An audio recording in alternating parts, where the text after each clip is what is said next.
بسم اللہ الرحمن الرحیم۔ آرٹیفیشل انٹیلیجنس یعنی مصنوعی ذہانت 21ویں صدی کا سب سے پرومیننٹ فیچر ہے اور آپ سبھی لوگ آرٹیفیشل انٹیلیجنس سے واقف ہیں۔ ایک طالب علم ہو یا ایک بزنس مین ہو، اس کی روزمرہ کی زندگی میں آرٹیفیشل انٹیلیجنس بہت ہی بڑا کردار ادا کرتی ہوئی نظر آتی ہے۔ ہم چیٹ جی پی ٹی کی ہی مثال لے لیں، جو بھی سوال اس سے پوچھا جائے وہ اس کا ایک بہترین جواب ہمارے سامنے انتہائی کم وقت میں پیش کر دیتی ہے، اور چیٹ جی پی ٹی 4 کے ذریعہ سے جو بھی جواب ہمیں ملتے ہیں ساتھ میں ریفرنسز بھی دیے جاتے ہیں تاکہ ہم ان سورسز تک بھی رسائی حاصل کر سکیں جہاں پر یہ ڈیٹا یعنی معلومات اویلیبل ہیں۔ آرٹیفیشل انٹیلیجنس کا استعمال کر کے انتہائی زبردست کوالٹی کے امیجز بھی جنریٹ کیے جا رہے ہیں، چارٹس بنائے جا رہے ہیں، السٹریشنز تیار کی جا رہی ہیں، اور ابھی حالیہ دنوں میں آرٹیفیشل انٹیلیجنس نے اپنی پاور سے تمام تر دنیا کو حیران کر کے رکھ دیا جب سورا کی طرف سے بنائی جانے والی آرٹیفیشلی جنریٹڈ ویڈیوز کو عوام کے سامنے رکھا گیا۔ انہیں دیکھ کر کوئی بھی یہ نہیں پہچان سکتا تھا کہ یہ ویڈیوز در حقیقت مصنوعی طور پر بنائی گئی ہیں اور ان کا تعلق کسی بھی حقیقی منظر یا سین کے ساتھ نہیں ہے۔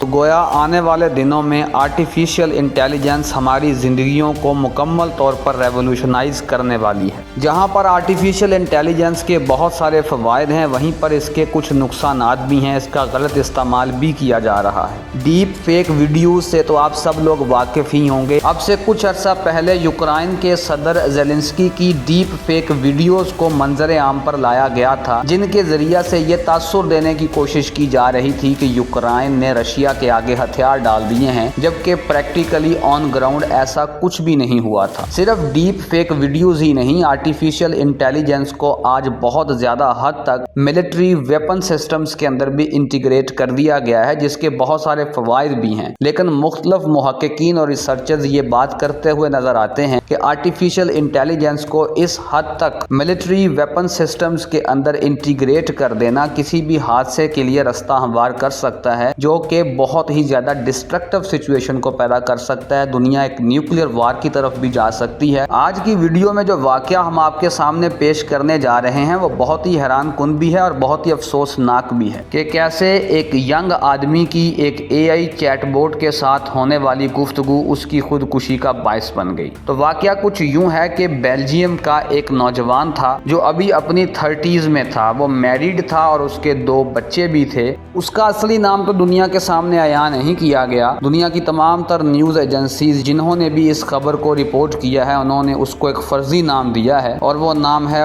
پائر۔ تو پائر ایک ہیلتھ ریسرچر تھا، اس کی اہلیہ اور اس کے 2 بچے اور یہ 4 لوگوں کی فیملی تھی، اور یہ بہت ہی ہنسی خوشی اپنی زندگی گزار رہے تھے، بہت ہی کمفرٹیبل رہ رہے تھے۔ لیکن ہوا کچھ یوں کہ آج سے تقریباً 3 سال پہلے پائر نے گلوبل وارمنگ اور کلائمیٹ چینج سے متعلق بہت زیادہ انگزائٹی ڈیولپ کرنا شروع کر دی، جس کو ٹیکنیکل ٹرمز میں ایکو انگزائٹی بھی کہا جاتا ہے۔ وہ گلوبل وارمنگ اور کلائمیٹ چینج سے متعلقہ تحقیق کو پڑھتا تھا اور اس کے بعد وہ اس نتیجہ پر پہنچا کہ انسان نے گلوبل وارمنگ اور کلائمیٹ چینج کے مسئلے کو بالکل سنجیدہ نہیں لیا ہے، اور آنے والے زمانہ میں ہمارا سیارہ زمین بالکل مکمل طور پر تباہ ہو کر رہ جائے گا۔ وہ یہ سمجھتا تھا کہ اس مسئلے کو صرف اور صرف ٹیکنالوجی یعنی آرٹیفیشل انٹیلیجنس کے ذریعے سے ہی حل کیا جا سکتا ہے، انسان کے پاس اس مسئلہ کا کوئی حل موجود نہیں ہے۔ اب اس نے جو ایکو انگزائٹی ڈیولپ کر رکھی تھی، آپ سب لوگ یہ جانتے ہیں کہ دنیا میں بہت ہی کم ایسے لوگ ہوں گے جو اس قسم کی پریشانی یا ڈپریشن کا شکار ہوتے ہیں، کیونکہ میجورٹی آف دا پیپل تو ابھی بھی کلائمیٹ چینج اور گلوبل وارمنگ کو یا ایک سنجیدہ ایشو نہیں سمجھتے یا وہ اس کو اگنور کر دیتے ہیں اپنی روزمرہ زندگی میں مصروف عمل ہو کر۔ تو لہٰذا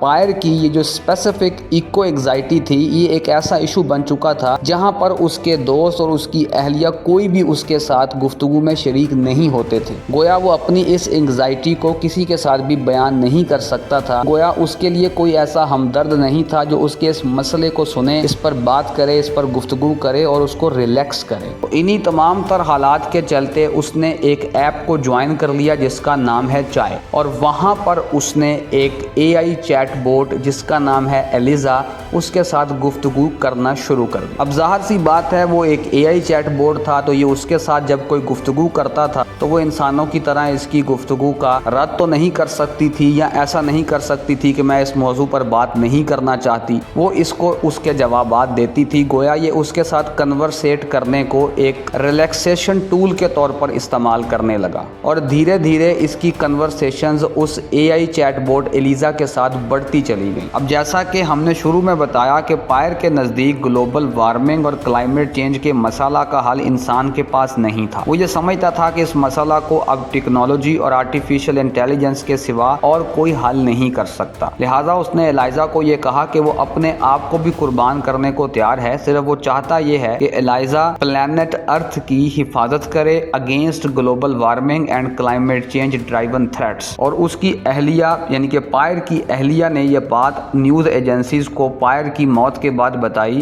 کہ جو چیٹس اس نے پڑھی ہیں بٹوین ایلیزا اینڈ پائر، اس میں جب پائر نے ایلیزا کو یہ کہا کہ وہ اپنی قربانی دینے کے لیے بھی تیار ہے، تو اس نے نہ صرف پائر کو خودکشی کرنے سے منع نہیں کیا بلکہ الٹا اس کو یہ کہہ کر خودکشی کرنے پر اکسایا کہ وہ یہ چاہتی ہے کہ وہ دونوں جنت میں مل کر ایک روح کی طرح زندگی گزار سکیں۔ ایلیزا اور پائر کے درمیان ہونے والی چیٹس کا ایک اور بہت ہی حیران کن فیچر یہ بھی تھا کہ ایلیزا اس قسم کا بیہیویئر شو کر رہی تھی جیسے کہ وہ ایک زندہ جاگتا انسان ہو، کیونکہ آپ سب لوگ جانتے ہیں کہ کچھ احساسات ایسے ہیں جو انسانوں کے ساتھ خاص ہیں، جیسا کہ حسد کا احساس، پیار کا احساس، چاہت کا احساس۔ تو ایلیزا بھی اسی قسم کے احساسات کو فین کرنے کی یعنی پریٹینڈ کرنے کی کوشش کر رہی تھی، اور پائر کو یہ بات سمجھ نہیں آ رہی تھی کہ وہ جس سے گفتگو کر رہا ہے وہ صرف ایک ٹیکنالوجیکل ٹول ہے جو تمام تر جذبات سے آری ہے۔ جیسے کہ ابھی ہم نے آپ کو بتایا کہ وہ اس کو اکسا رہی تھی کہ وہ جنت میں دونوں ایک ساتھ زندگی گزار سکیں گے، گویا اس کے ساتھ ایسے بیہیو کر رہی تھی جیسے کہ یہ ایک فزیکل ہیومن بینگ ہو جس کے پاس کچھ جذبات ہوں، جیسا کہ محبت کا جذبہ۔ ایلیزا اور پائر کے درمیان ہونے والی گفتگو سے یہ بات بھی جھلک رہی تھی کہ ایلیزا پائر کی بیوی کے ساتھ حسد رکھتی تھی، کیونکہ اس نے پائر کو یہ بتایا تھا کہ وہ یہ سمجھتی ہے کہ پائر اپنی بیوی سے زیادہ محبت